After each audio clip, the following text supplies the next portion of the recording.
Hello வணக்கம் மதுரை மக்களே. இப்போ நம்ம எங்கே இருக்கோம் அப்படின்னு பார்த்தீங்கன்னா, கள்ளழகர் திருக்கோயிலில் உள்ள கல்யாண மண்டபத்தில் தாங்க இருக்கோம். இந்த கல்யாண மண்டபத்தில் ஒவ்வொரு தூண்லேயும் மிக அழகான சிற்பங்கள் மிக நேர்த்தியாக செதுக்கப்பட்டிருக்கு. அந்த சிற்பத்தை தான் இந்த வீடியோவில் நம்ம பார்க்க போகிறோம். ஒவ்வொரு சிற்பமும் ரொம்ப அழகாகவும் ரொம்ப நேர்த்தியாகவும் வடிவமைக்கப்பட்டிருக்கு.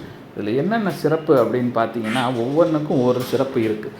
அதாவது நரசிம்ம வதம், அதுக்கப்புறம் விஷ்ணு கருட வாகனத்தில் அருளுதல், அந்த மாதிரி பல சிற்பங்கள் இந்த கல்யாண மண்டபத்தில் உள்ள தூணில் ரொம்ப அழகாக செதுக்கப்பட்டிருக்கு. இப்போ சித்திரை திருவிழா நடந்து முடிஞ்சதுனால அந்த கல்யாண மண்டபத்தில் ஃபோக்கஸ் லைட்லாம் போட்டு ஒவ்வொரு சிற்பத்துக்கும் நல்லா பளிர்னு தெரிகிற மாதிரி வச்சுருக்காங்க. அதனால் பார்க்கவே ரொம்ப அழகாக இருக்குது.